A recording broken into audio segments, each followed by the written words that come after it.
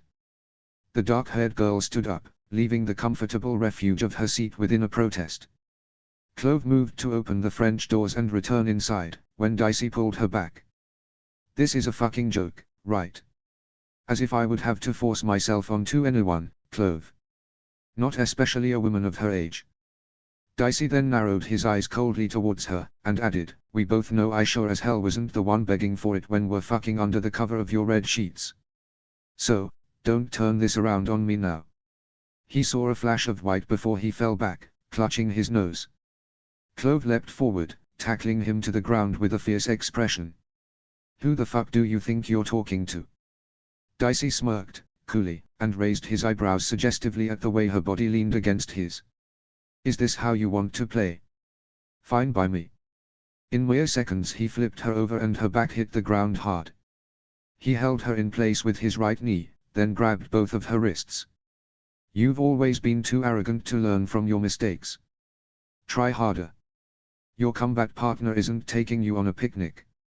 The juvenile voice commanded in the recesses of her recollection.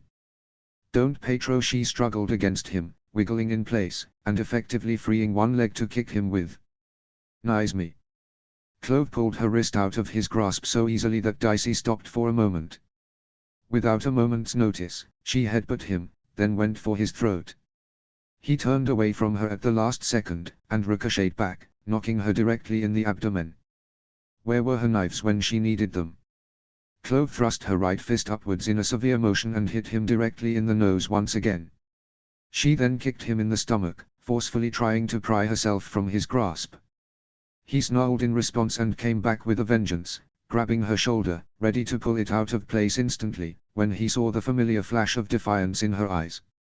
His instincts screamed for him to keep going, to make waste of her bones, but everything about this seemed wrong to him. Dicey slackened his grip on her shoulder and let her retreat from his grasp. Clove put distance between the two, but when he didn't make any follow-up movements, she eyed him with suspicion. "Sorry," he murmured softly, failing to meet her eyes. His breath steadied. Clove said nothing in return, watching him with great distrust. Dicey sighed, now trying to quell the injury to his nose. "I shouldn't have been such an ass, Clove. What you said, though, it really hurt. What you think matters to me, and for you to think I could do that to anyone, let alone his mother. Why do you guys always make it about yourselves?" Clove snapped, resentfully. She fired up, "You didn't even let me explain." "It wasn't like that, Dicey. It's just that, during the games, Cato and he came for me like he would, and ever since I've been, I don't know, just." The creases of Dicey's cheeks reddened suddenly in an uncontrolled rage. "Cato did what?" he demanded, lowly. Before she could further elaborate, he was on his feet and through the French doors in impressive time. "Dicey, wait." He pulled the front door to her home closed behind him. He didn't even bother punching in the code to disarm Cato's house, only climbing over the fence manually and ascending the stairs. Ever so vigilant, the blonde's front door had been left unsecured and allowed Dicey to tear right in. When the redhead came into sight, Cato looked flabbergasted at the quickness of his appearance. "Dice, what?" Cato began, before being struck down. Spitting the blood from his mouth, Cato grabbed him harshly by the collar of shirt. "What the hell is wrong with you?" Dicey stared at him with wide, distant, and befuddled eyes. He didn't respond to Cato's question, only continuing his stare. His stare seemed to unnerve Cato, who took a moment to respond. "You better have a good fucking reason for hitting me, Dicey. Tell me what's going on now," he said, coldly. Dicey finally broke eye contact and only murmured, "Hurt and betrayed. You tried to rape Clove. How could you do that to our friend?" Cato released him, surprised at the statement. "Dice," he began softly. That's when Clove burst in. "What the hell is wrong with you? What,